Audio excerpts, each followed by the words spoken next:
So welcome back to our course on transformational leadership, strategy and governance. We're going to be focusing this session on types of change. So as we look at transformation, how does transformation compare to other types of change?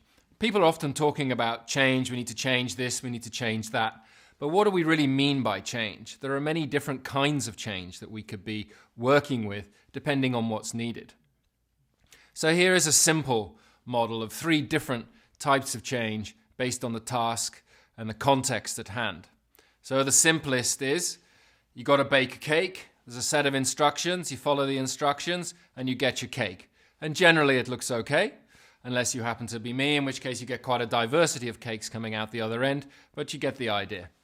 The second is a slightly more complicated change context where, for example, you got to construct a building. And then it's not just one person carrying out a set of instructions, but you've got a number of different players who need to be coordinated. But there is a clear plan to get from A to B, and it's about how you organize these different people to get together to be able to deliver the plan. So it's a little more complicated than baking the cake, but not quite as complicated as the complex example here of, for example, sustaining a business or even raising a child.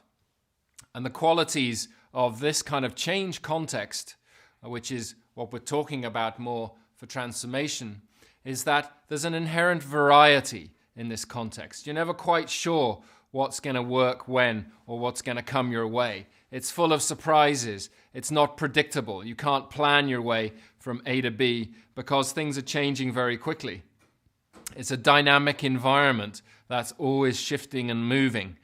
You can't quite predict what your child is going to do from one day to the next day. You have to be open to the change, flexible and adaptive, holding a longer term goal in mind, but it's still a more complex change environment than either of the others that we've had before. So there's a lot of continual interpretation of what's going on, sensing into what's right next, and then taking the next step.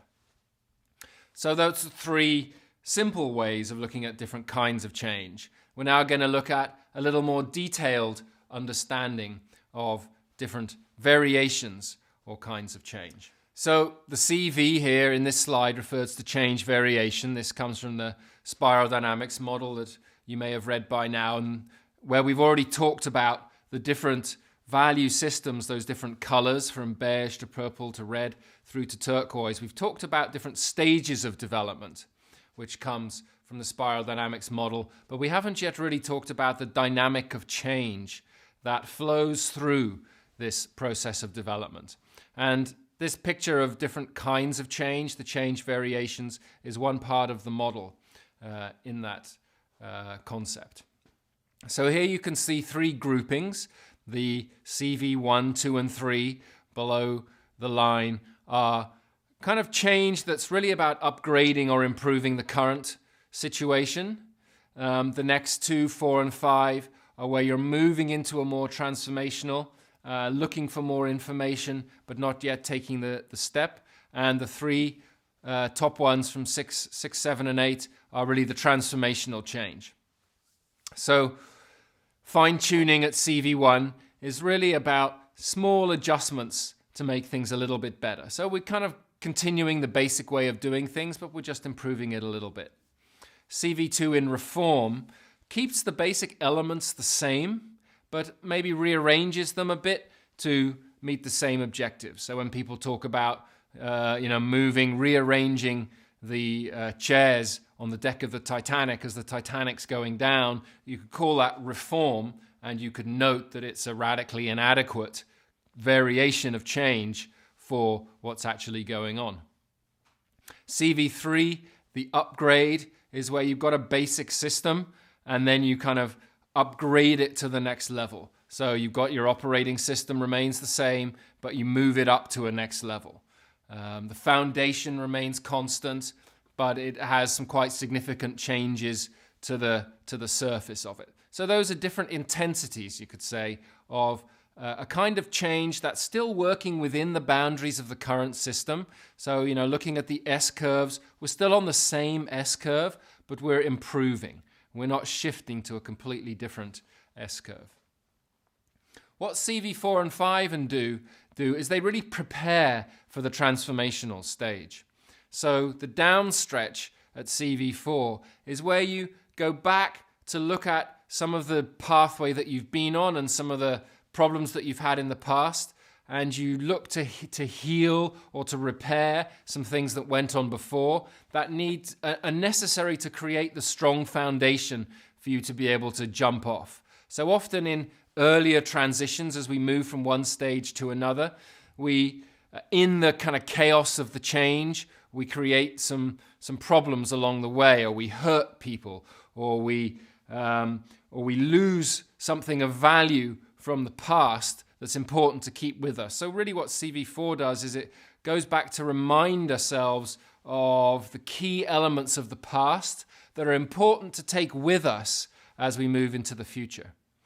What CV5 does, the upstretch, is begin to get a sense of the future without actually shifting the main basic system that we're in. So it's maybe doing a few scenarios, kind of what might the future look like, or doing a little bit of research, putting out some feelers, and bringing that information into the current system so that the system gets a feel for possibilities into the future without yet having to make the leap. So it's okay, we can begin to start to let go of some of the old ways because we have a sense of what's possible, that there may be some alternatives in the future, and that the way we've been doing it up until now isn't necessarily the only way. So you can see how those two types of change are laying the foundation for the transformational change that then happens in the change variation 6 to 8.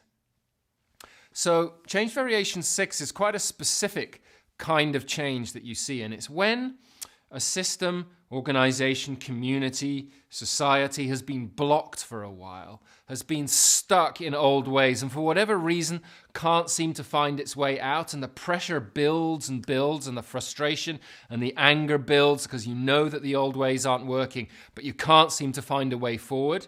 And what CV6 is, it's that moment of breakthrough when you actually can see a way forward, and all the energy, you could say the water that's built up behind the dam is released and can flow through to the future.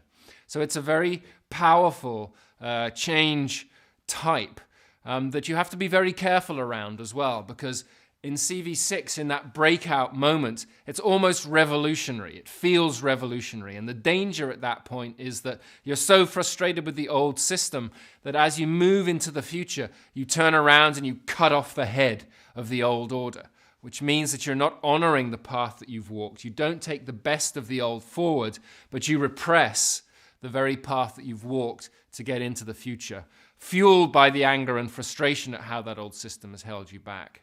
So healthy development involves, as you take the next step, you reintegrate the past as you move forward. If you repress it, it destabilizes your pathway into the future.